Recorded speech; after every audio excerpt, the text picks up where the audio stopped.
Un peu de topologie vient maintenant, peut-on lire dans l'étourdi.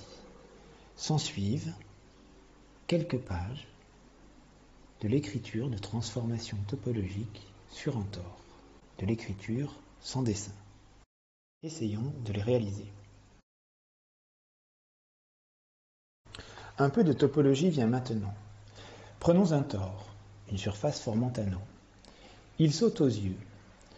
Qu'à le pincer entre deux doigts, tout de son long, à partir d'un point pour y revenir, le doigt d'en haut d'abord étant en bas enfin, c'est-à-dire ayant opéré un demi-tour de torsion durant l'accomplissement du tour complet du tore, on obtient une bande de Möbius, à condition de considérer la surface ainsi aplatie comme confondant les deux lames produites de la surface première.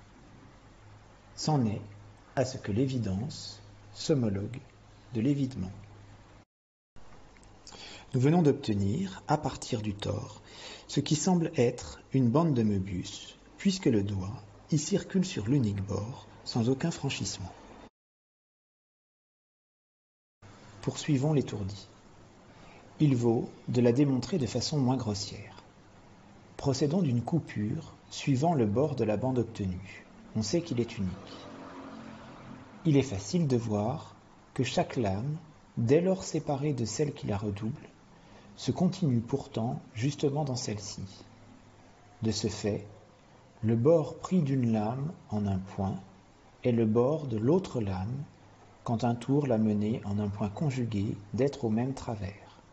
Et quand d'un tour supplémentaire il revient à son point de départ, il a, d'avoir fait une double boucle répartie sur deux lames, laissé de côté une autre double boucle qui constitue un second bord. La bande obtenue a donc deux bords, ce qui suffit à lui assurer un endroit et un envers. Le texte de Lacan est d'apparence très ardu, aussi emmêlé et entortillé que les surfaces qui surgissent de la coupure et du jeu des ciseaux.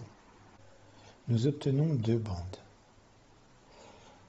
La première, celle qui sépare les deux lames, ce qu'il reste du tore, et la seconde, qui se donne immédiatement pour être une bande biface.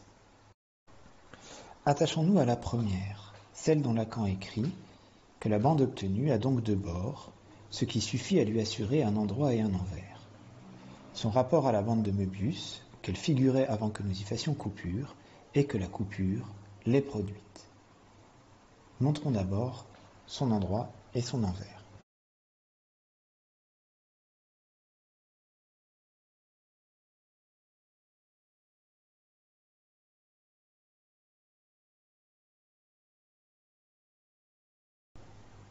Le crayon n'a pu circuler que sur un seul côté, le côté clair, localisant ainsi un deuxième côté, un deuxième bord à cette bande, ici en noir.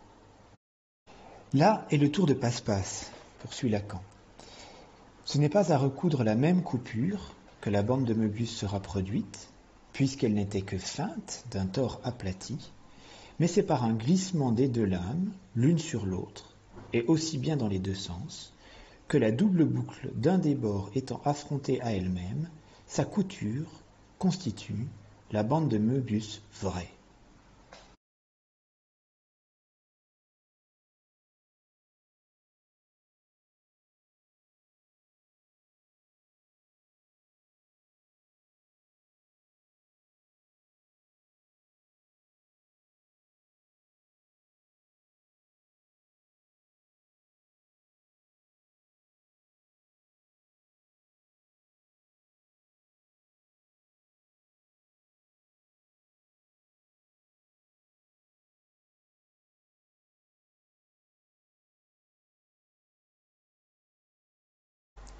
Extrait d'une séance.